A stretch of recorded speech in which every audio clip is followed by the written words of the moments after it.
Ask yourself how much you've been succumbing to peer pressure. Like if you've always wanted to be cool to the popular kids in your high school, you're in trouble. The amount of people in here that have a job they hate and they buy things they don't care about to impress people they don't give a fuck about scares the shit out of me.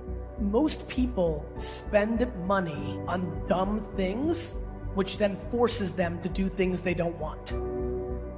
Long before I became the wine guy on YouTube and Twitter, I was a businessman. And I think if it's your truth, there's a very big difference between being an entrepreneur and a successful entrepreneur.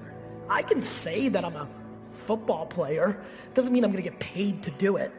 And so I think the truth, I think it's unbelievably exciting for me. It feels warm in my heart that the thing that I've seen consistently, analyzing this every second of my breathing day for the last decade, has been whatever your truth may be, as long as it is actually your truth, you will always over-index. And people have told me to not curse on stage. You know, my agents who book, like, stop cursing on stage because we're losing so much money. I'm like, I can't.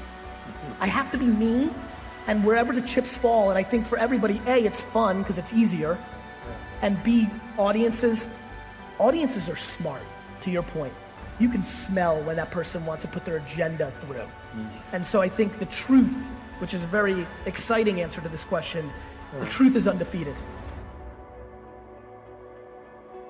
My friends, accountability, giving with no expectation in return, playing the long game, every single person's business or ambition will grow exponentially tomorrow if they spend the next 13 years giving away free content forever.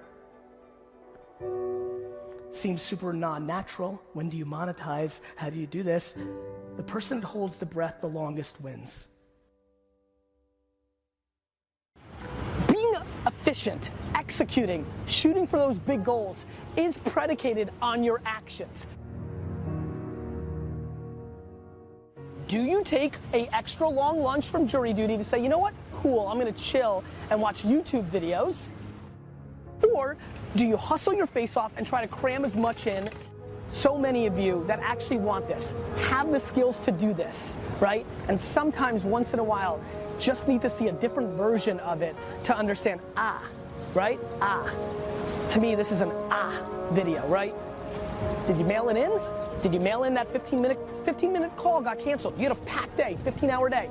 It got canceled. What are you doing in that 15 minutes? And by the way, sometimes those 15 minutes are absolutely worth calling your mom, calling your daughter, FaceTime with your kids. But it's just making every minute count. Every minute has to count. Every minute has to count if you want so much, because you just don't have as many of them as you think. You just don't. Do you know yourself? Or do you aspire to be something you might actually not be? You have the dream, but you have to execute it, and it's just gonna take you time. Because either at 15 you're gonna make it up and try to front, which is your vulnerability, or you'll just put in the work, and that's it. Like, it's just a process, man. Life is long. Like, you know, like, just put out the work. We are just completely in this incredible place of unlimited options. I just struggle with people's inability to have perspective on where they sit in opportunity in a 7.7 billion person world.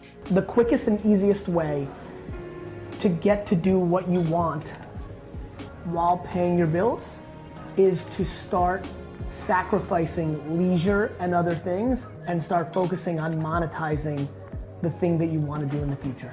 I used to drag through school. By the time I got to 3:30, I was like dead because I hated it. So you can't put in the hours unless you love it.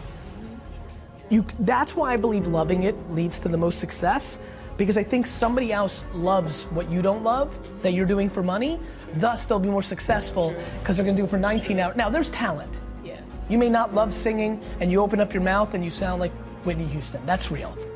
You may not love, there's athletes, absolutely, I know that, who are not passionate about their sport, but they were born 6'10" and very coordinated.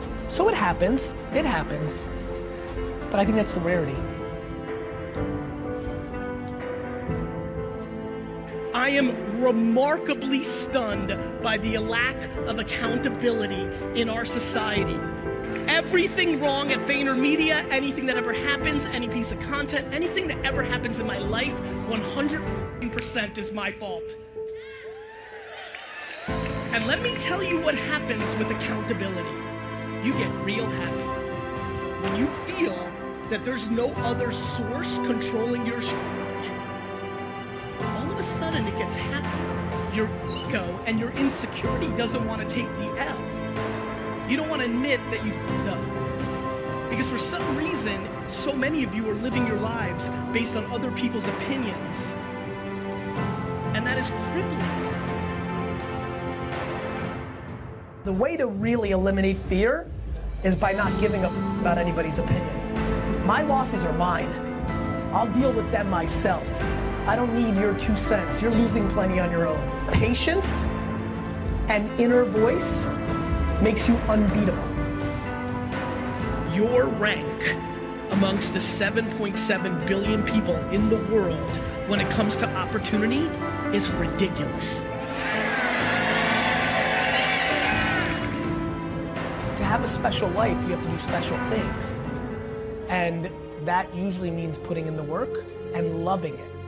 You take your advantages. Some advantages are experience.